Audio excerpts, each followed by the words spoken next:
Hello everyone and welcome back to another tutorial.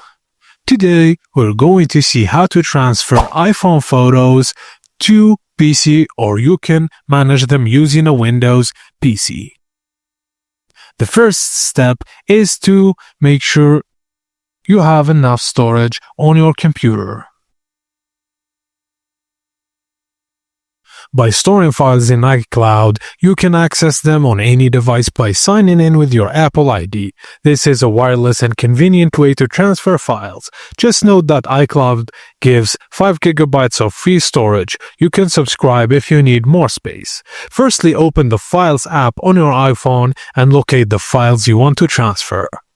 Tap the 3 dots, then select Choose Multiple Files. Now tap the 3 dots again at the bottom and select Copy Items.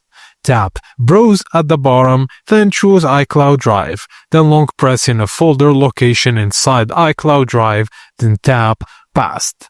The files are now uploaded to iCloud. Now open a browser on your computer and go to iCloud.com. Sign in with your Apple ID and click iCloud Drive.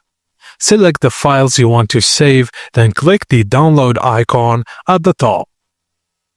The files are now downloaded to your PC.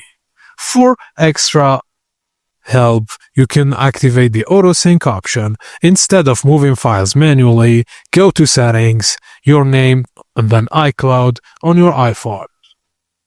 Toggle on the data you want to sync, like files, photos, contacts, etc., and these will always be available on your PC via iCloud.com or the iCloud for Windows app. And that's it, guys, as simple as that. Thank you for watching, and please don't forget to like and subscribe for more iPhone tips.